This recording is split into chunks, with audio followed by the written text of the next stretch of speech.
ما شاء الله عليك، والله ما ترك شيئا، ما شاء الله. أسأل الله أن يحفظه من كل عين وهامة. آمين. آمين. جمع بين كل المحاسن. الآن أضع يدي على هذه الآية. يقول الله عز وجل: ومنهم من عاهد الله لئن آتانا من فضله.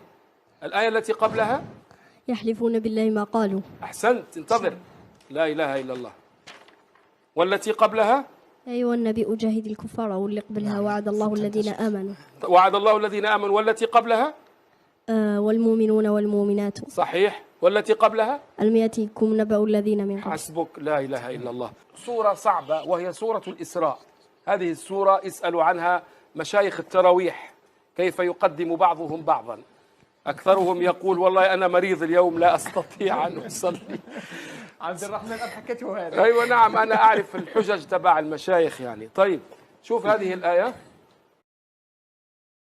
الآن. هذه الآية: أو تسقط السماء كما زعمت علينا كسفا. اللي قبلها أو تسقط السماء.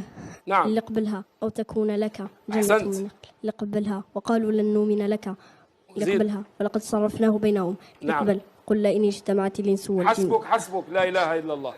انتظر. ما شاء الله.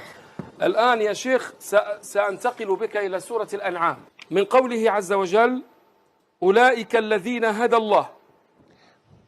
اللي قبلها أولئك الذين آتيناهم الكتاب والحكم والنبوءة. ما شاء الله. اللي قبلها اللي قبلها وذلك هدى الله يهدي به من يشاء. أحسنت. قبلها ومن آبائهم وذريتهم وإخوانهم. أحسنت. اللي قبلها وإسماعيل أحسنت. واليسع والتي قبلها وزكريا ويحيى وعيسى حسبك. والياس. صحيح. التي قبلها ووهبنا له إسحاق صحيح. ويعقوب. التي قبلها وتلك حجتنا أحسنت. آتيناها ما